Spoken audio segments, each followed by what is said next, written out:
ओडिशार भातहांडी बरगड़ जिला उभय खरीफ और रबी रे एटी चाष हुए हेले एबे चाषी मुंडरे पड़ी विद्युत चड़क।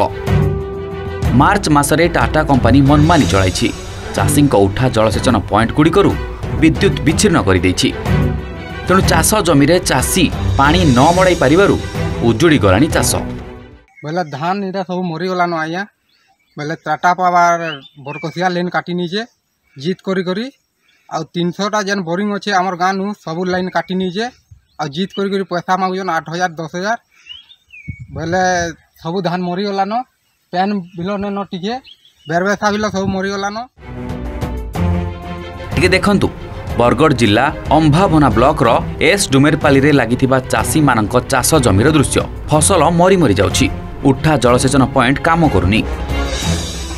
चाषी जमी रे लागिथिबा टाटा कंपनी मीटर बोर्ड उपरे मध्य नजर पकांतु।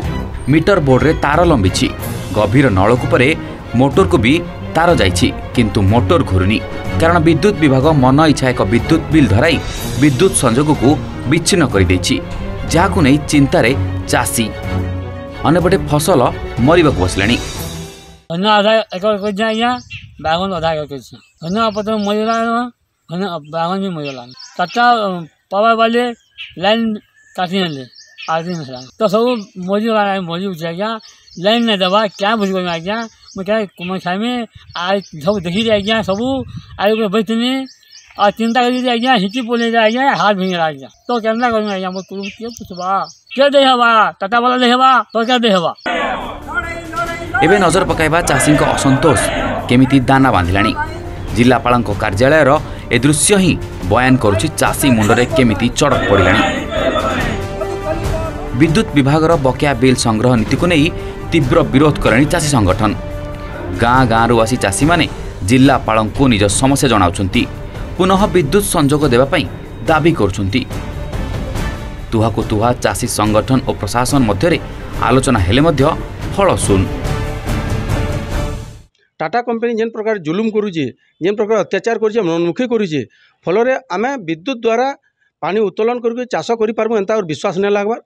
मासकु 1000 टंका पैठ कला परे भी केतेबेले बिल टिके जदि देई न पारले लाइन काटी दउछन मझिरे मझिरे लो वोल्टेज एवं कम पावर आसबार द्वारा जेन पैन जितकी बाहरबार कथा नहीं बाहरी पारबार इतार लगी आमको अधिक खर्च करवार के पड़ुचे चाष प्रभावित होउचे जहाँ कम्प्लेन कले भी किए सुनवार नहीं एवं जेन पैसा गुड़ा जदि रोहिंग जाइए से पैसा नहीं देले आम लाइन नहीं दो बोल कहून लाइन रो अत्याचार एते चरम सीमा के पहुँची जे कहले किसी अत्युक्ति न है। बरगड़ जिले में लाइन द्वारा पाखापाखि 85,000 हेक्टर जमी चाष होचे किंतु जेते आम देखुचु बिल देइथिले भी बिल के काटी दिया जाउचे बा धान कार्ड जिते बनाऊँ ताकि अनेक समस्या देखा देकरी आम धान कार्ड भी बनई नहीं पार्बार इलेक्ट्रिक समस्या के लेकर टाटा पावर जुलुम आज चाषी मान एंता अवस्था पड़लान जे आम चाष और कर नहीं पारुन विद्युत बिल देकर चाष करवाटा आम पाखे संपूर्ण संपूर्ण असंभव हो। आम एक्चुअली प्रोजेक्ट कर सारा पर एटा बेनिफिशियरी ओरिएंटेड तेणु बेनिफिशियरी को हम हैंड ओवर कर दो तेणु हैंड ओवर कर देला पर से तार लाइन बिल फिल सब देकर चलाइबार कथा से तांकर लाइन बिल जदि किछि बाकी थिबो कि कोन थिबो जदि से माने डिपार्टमेंट जदि काटी थिबो तो कहि परियोनी काईना माने जो इलेक्ट्रिकल एग्रीमेंट भी से मानकर एग्रीमेंट भी से माने लाइन सहित डायरेक्टली करता बुझिबो तेणु तांकर जदि माने बिल जदि थिबो काटी थिबे कि कोन हम तो कहि परिबुन सर। मार्च मास आसला बेल के चाषी को विद्युत बोझ पड़ी आर इहादे टाटा पावर मनमानी करुचे और गुटे आड़े चाषी चाष उजड़ी जाइए। बरगड़ धर्मदत्त पाढ़ी ओटीवी।